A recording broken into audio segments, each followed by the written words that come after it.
Good morning. Today I am here to encourage you to take initiative and work together to put a stop to the brutal dogfighting that is going on around the world. Good morning, everyone. How are you today?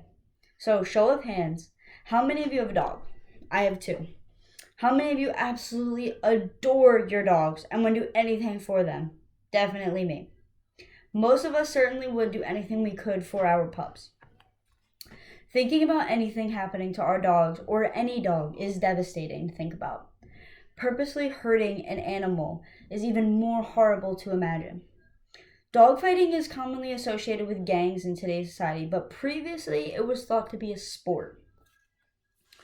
Whether it is a sport or associated with violence, it is never okay.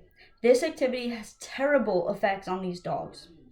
First, I would like to discuss the history of dogfighting and how it's changed over the years. Second, I will investigate the ways it affects the dog's physical and mental state. And finally, I would like to go over how this can prevent a dog from being adopted to any loving family in the future. First and foremost, NPR.org states that dogfighting, as a sport, can be traced back to the clash of ancient civilizations. When the Romans invaded Britain in 43 AD, both sides brought fighting dogs to the battlefield for the 7 years of warfare that followed. After the Roman-Britain War, other countries including Rome, Spain, and France began to use dogs from Britain to have their own baiting entertainment. Originally, the dogs were fighting with other animals such as bulls or elephant. A dog would fight something bigger than them for some sort of entertainment or training method. Once the ferocity of the dogs was more recognized, that they could pull their own weight against some of these bigger animals, they were used to attack bulls to tenderize their meat for consumption.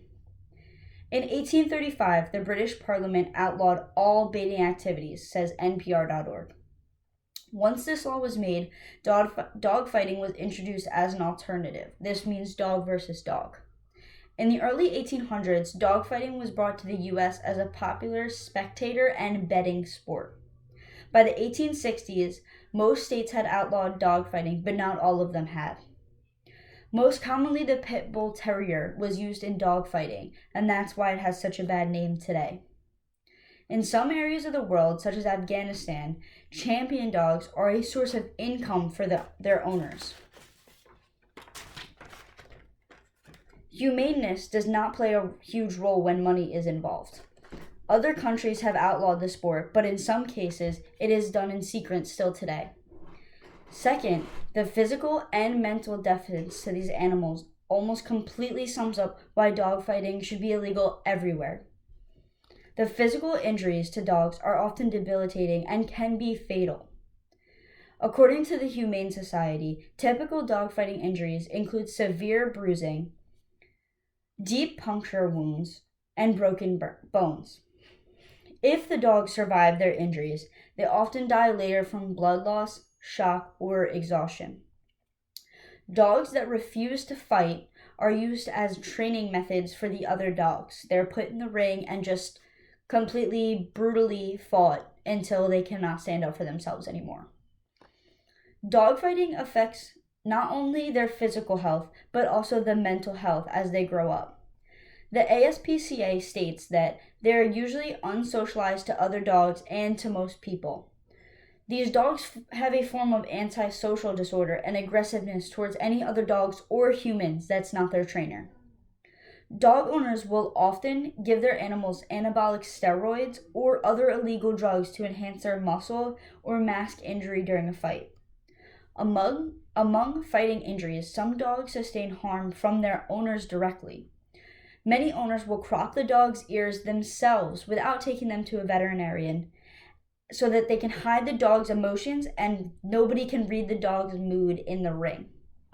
This adds to the criminal charges already existing for dogfighting. They can now tack on illegal practice of veterinary medicine and animal cruelty. Finally, dogfighting can take away a dog's ability to put in a forever loving home.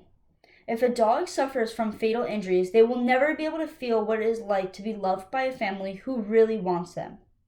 According to Petpedia, it is estimated that 78% of dogs are kept for guarding fighting, breeding, or in image enhancement.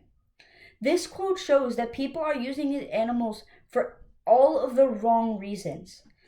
Many of these dogs are raised in unlivable conditions of puppy mills where they're stacked next to each other with limited food, limited water, and no room to use the bathroom or sleep. A dog's main purpose is to make their owner and their family happy, and they are to be loved. This is what we give them in return.